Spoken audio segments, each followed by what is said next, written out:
오늘 말씀을 듣기 전에 잠시 시간을 내어 구독과 좋아요를 눌러주시면 이 은혜로운 이야기가 더 많은 영혼에게 닿을 수 있도록 돕는 귀한 손길이 됩니다. 여러분의 그 작은 나눔 위에 하나님의 축복이 함께하기를 기도합니다. 자, 이제 마음을 열고 오늘의 이야기 속으로 함께 들어가 보겠습니다. 우리에게 하나님만이 전부라는 사실은 가진 것이 하나님밖에 없을 때 비로소 깨닫게 됩니다. 어쩌면 이것이 바로 하나님께서 종종 우리 삶의 부족함과 결핍을 허락하시는 이유일지도 모릅니다. 만약 지금 당신에게 무엇이 부족하십니까? 라고 묻는다면 어떤 대답을 하시겠습니까? 에너지가 더 필요해요. 돈이 좀 더 있었으면 좋겠어요. 마음 기댈 곳이 없네요. 창의력이나 좋은 기회가 부족해요. 일자리를 구하고 싶습니다. 와 같은 대답들이 나올 것입니다. 우리 삶에서 일어나는 이 모든 결핍과 부족함에는 사실 깊은 이유가 숨어 있습니다. 오늘 우리는 엘리야라는 한 인물의 삶에서 일어난 세 가지 사건을 통해 그 이유를 함께 살펴보고자 합니다. 엘리야는 예수 그리스도께서 이 땅에 오시기 약 900년 전의 인물입니다. 열왕기상 17장에는 그가 겪었던 세 가지 놀라운 경험이 기록되어 있습니다. 이 이야기들은 우리 삶의 부족함이 찾아왔을 때 바로 그 순간에 하나님께서 어떻게 기적을 행하시기를 원하시는지 우리에게 귀한 교훈을 줍니다. 먼저 이야기의 배경을 잠시 살펴보겠습니다. 당시 이스라엘 역사상 최악의 왕과 왕비로 기록된 인물들이 있었으니 바로 아합 왕과 그의 아내 이세벨입니다. 그들이 최악으로 불린 이유는 단지 정치적, 경제적으로 무능한 지도자였기 때문만이 아닙니다. 그들은 영적으로 이스라엘 백성을 타락시켰습니다. 하나님을 향한 예배를 없애버리고 그 자리에 바알이라는 거짓신, 이방 우상을 들여와온 나라의 공식 종교로 삼았습니다. 바로 그때 하나님께서는 엘리야를 당신의 대변인, 즉 선지자로 보내 아합 왕과 맞서게 하셨습니다. 엘리야는 아합과 이세벨 앞에 당당히 서서 선포합니다. 당신들의 사악함과 온 나라를 거짓신에게 절하게 만든 죄 때문에 이제 내가 다시 말하기 전까지 이 땅에는 이슬 한 방울, 비 한 방울 내리지 않을 것입니다. 성경은 이 가뭄이 무려 3년 6개월 동안 계속되었다고 기록합니다. 3년 반 동안 비가 오지 않는 땅을 상상해 보십시오. 극심한 가뭄과 기근이 온 나라를 뒤덮었습니다. 마치 우리 어르신들이 겪었던 혹독한 보릿고개를 떠올리게 합니다. 엘리야의 이 메시지는 당연히 아합 왕의 분노를 샀습니다. 아합과 이세벨은 격분하여 엘리야의 목에 현상금을 걸고 그를 죽이기 위해 암살자들을 풀었습니다. 성경은 이렇게 말합니다. 내가 섬기는 이스라엘의 하나님 여호와께서 살아계심을 두고 맹세하노니 내 말이 없으면 수년 동안 비도 이슬도 있지 아니하리라. 혹시 지금 여러분의 삶이 이와 같다고 느끼시나요? 기쁨이 모두 말라버리고 통장의 잔고도 말라버리고 관계마저 메말라 버린 것 같은 시간을 보내고 있지는 않으신지요? 바로 이 영적, 감정적, 경제적 가뭄의 시기에 하나님께서는 엘리야를 위해 몇 가지 기적을 행하셨고 오늘 우리에게 꼭 필요한 교훈들을 가르쳐 주셨습니다. 자, 여러분, 기적을 맞이할 준비가 되셨습니까? 이 3년 반의 가뭄 기간 동안 하나님께서는 엘리야를 세 곳의 다른 장소로 인도하셨습니다. 이 세 장소는 우리가 인생에서 반복적으로 겪게 되는 믿음의 세 단계를 상징합니다. 첫 번째 1년 동안 하나님께서는 엘리야를 그리디라는 곳으로 데려가셨습니다. 그곳은 바로 숨겨짐의 시간을 보내는 장소였습니다. 열왕기상 17장 2절입니다. 아합 왕이 엘리야를 죽이려 하자 주님께서 말씀하셨습니다. 너는 여기서 떠나 동쪽으로 가서 요단강 앞 그리 시냇가에 숨으라. 그 시냇물을 마시라. 내가 까마귀들에게 명령하여 거기서 너를 먹이게 하리라. 참으로 이상한 명령입니다. 그러나 엘리야는 주님의 말씀에 순종하여 그리 시냇가로 가서 그곳에 머물렀습니다. 그러자 까마귀들이 아침에도 떡과 고기를, 저녁에도 떡과 고기를 가져왔고 그는 시냇물을 마셨습니다. 그러나 얼마 후에 비가 오지 않아 그 시냇물도 말라버렸습니다. 엘리야의 믿음의 여정, 그 첫 번째 장소는 바로 시냇가, 깊은 골짜기였습니다. 골짜기는 어둡고 좁고 차갑고 외로운 곳입니다. 어쩌면 지금 여러분 중 일부는 감정적인 그리 시냇가에 머물고 있을지 모릅니다. 어둡고 차갑고 깊고 외롭게만 느껴지는 시간을 보내고 있을 것입니다. 원래 외향적인 성격이었던 엘리야에게 혼자 있는 시간은 익숙하지 않았습니다. 그런데 하나님께서는 그를 1년 동안이나 깊은 골짜기에 숨어 지내게 하셨습니다. 엘리야는 모든 친구들, 모든 사회적 교류, 세상 소식과 단절되었습니다. 스포트라이트와 사람들의 관심에서도 완전히 벗어나 문자 그대로 홀로 남겨졌습니다. 하나님께서는 외향적인 사람을 1년간 은둔자로 만드셨습니다. 여기에는 어떤 의미가 담겨 있을까요? 하나님께서는 엘리야를 위한 위대한 계획을 가지고 계셨습니다. 하지만 그 전에 하나님께서는 말씀하셨습니다. 너는 나와 단둘이 있을 시간이 필요하다. 내가 너의 초점을 좁혀주겠다.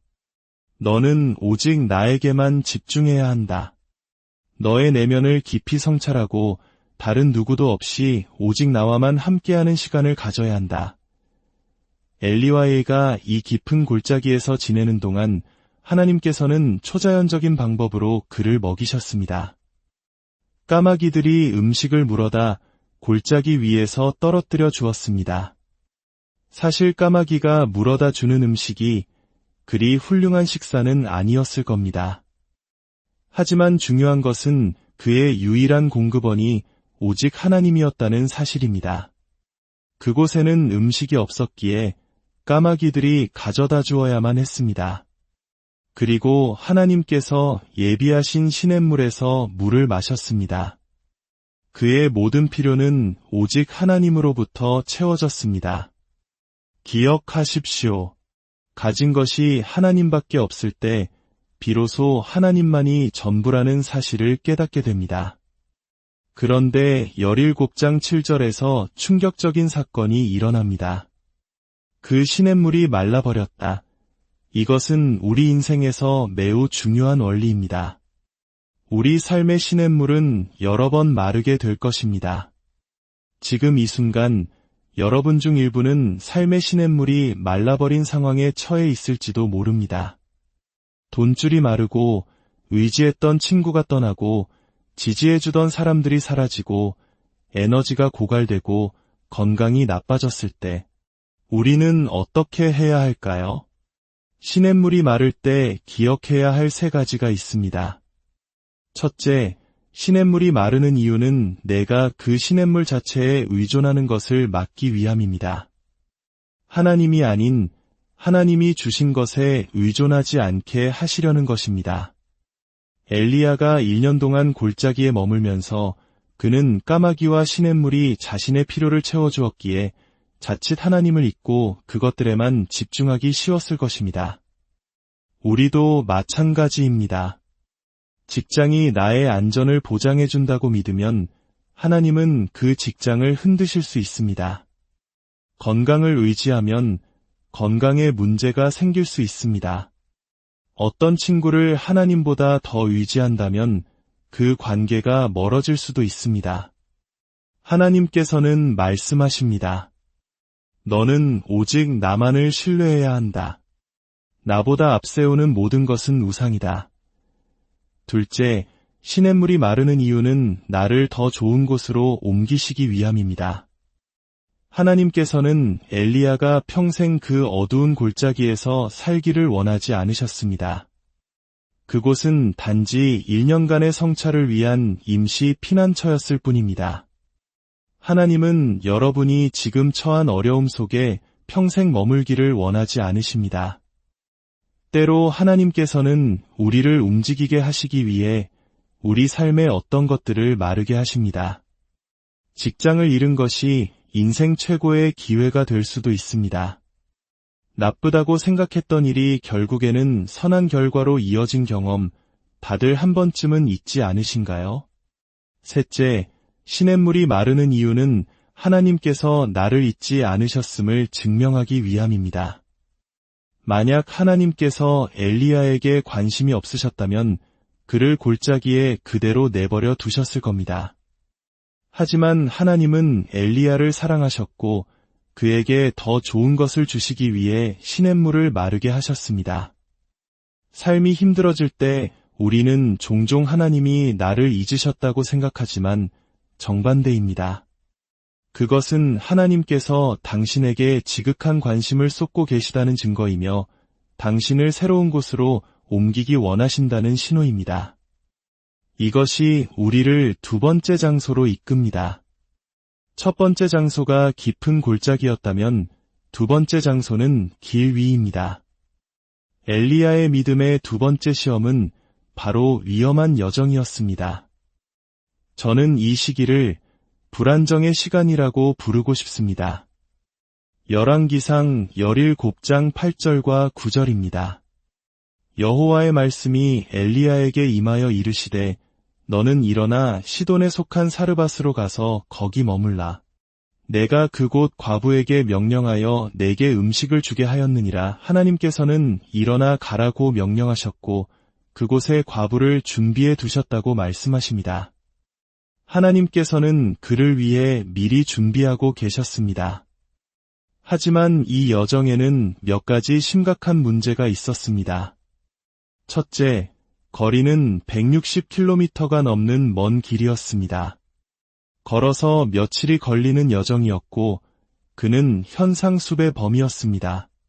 둘째, 그는 바알 숭배의 중심지를 통과해야 했습니다. 그곳 사람들은 모두 그를 죽이려 했습니다. 셋째, 극심한 가뭄 속이라 마실 물도 구하기 어려웠습니다.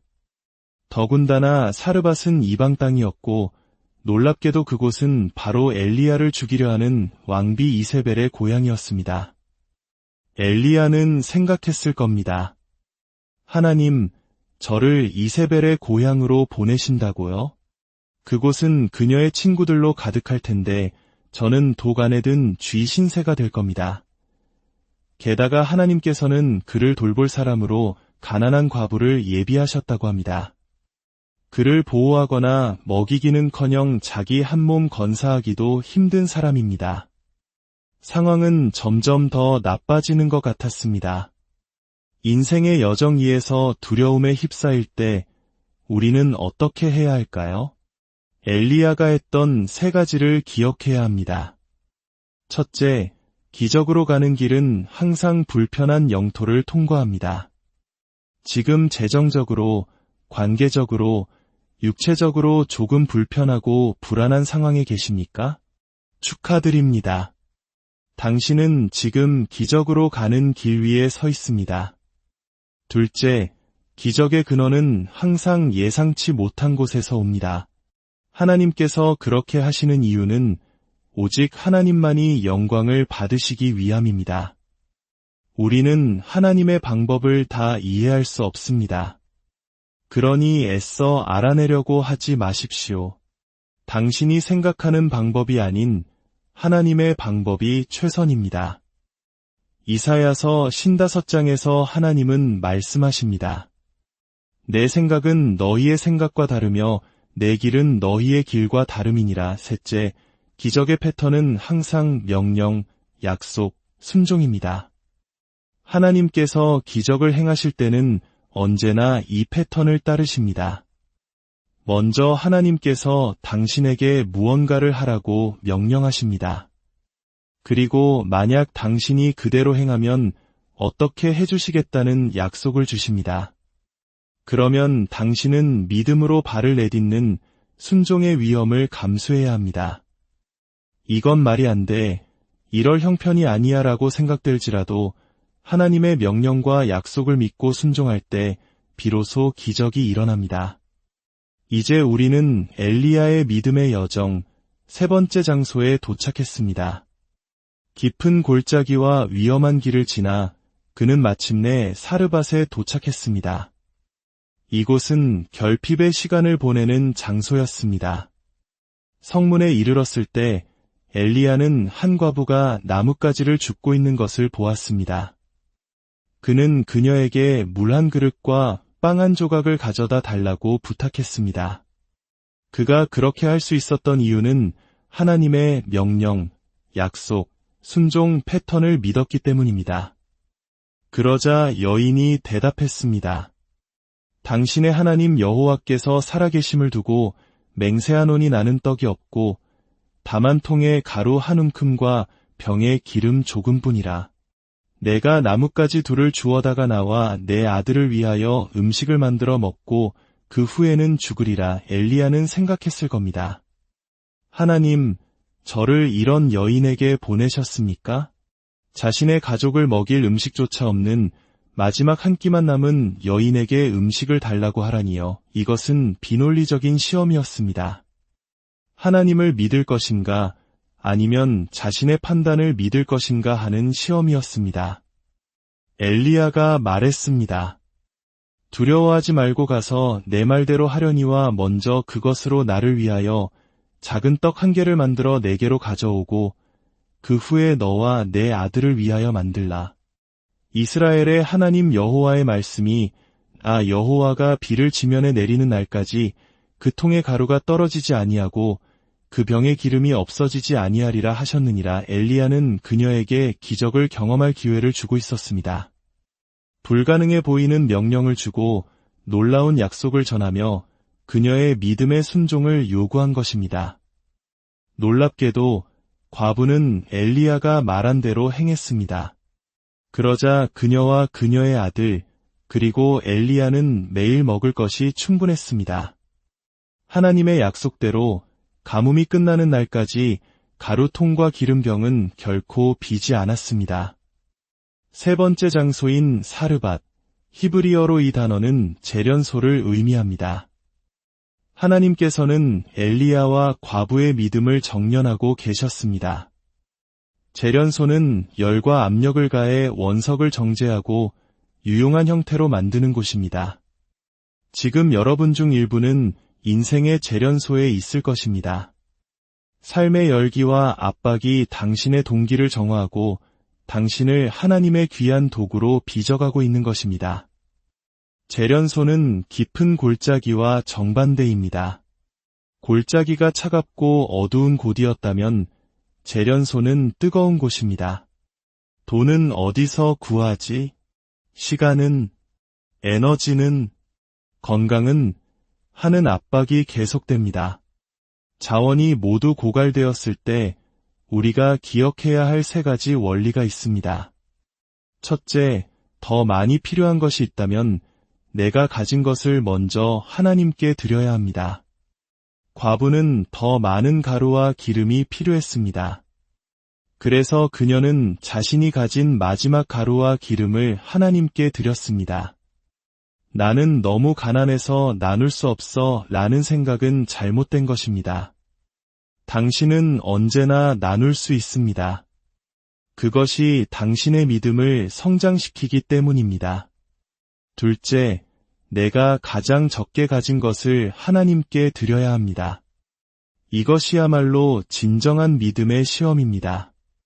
세상은 남는 것을 나누라고 가르치지만 하나님은 기적을 원한다면 당신이 꼭 붙들고 있어야 할 바로 그것을 드리라고 말씀하십니다.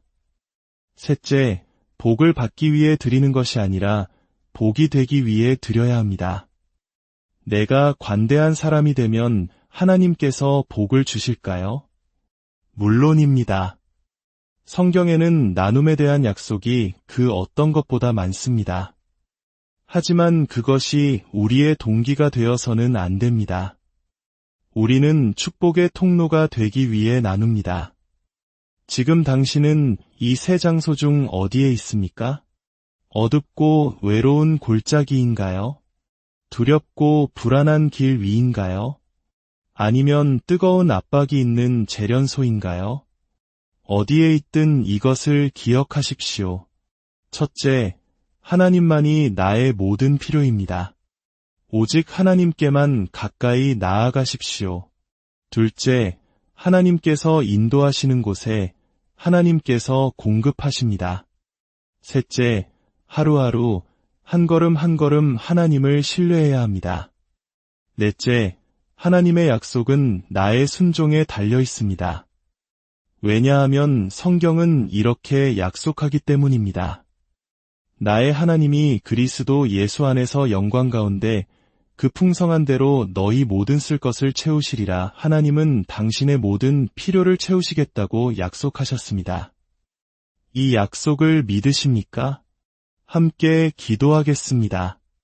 사랑하는 하나님, 오늘 저는 제 삶의 부족함과 결핍이 실은 저를 사랑하시고 제게 관심을 갖고 계시다는 증거임을 배웠습니다. 제가 하나님이 아닌 세상의 것들을 의지했던 것을 용서하여 주옵소서. 제 삶의 시냇물이 마를 때 저를 더 좋은 곳으로 인도하시려는 당신의 계획을 신뢰하게 하소서. 기적으로 가는 길이 때로는 불편하고 두렵다는 것을 압니다. 제 믿음을 연단하시는 주님, 예상치 못한 방법으로 일하실 주님을 신뢰합니다. 제게 주신 작은 것을 먼저 주님께 드리는 순종의 위험을 감수할 용기를 주옵소서. 복을 받기 위함이 아니라 복의 근원이 되기 원합니다. 주님만이 저의 모든 것이며 주님께서 인도하시는 곳에 모든 공급이 있음을 믿습니다. 예수 그리스도의 이름으로 제 삶을 주님께 온전히 맡겨드립니다. 당신의 길을 따르기 원합니다. 주님의 약속을 붙잡고 나아갑니다. 이 기도를 들으시는 모든 분들의 삶 가운데 마르지 않는 하나님의 은혜와 채우심의 기적이 날마다 함께하기를 예수 그리스도의 이름으로 축복합니다.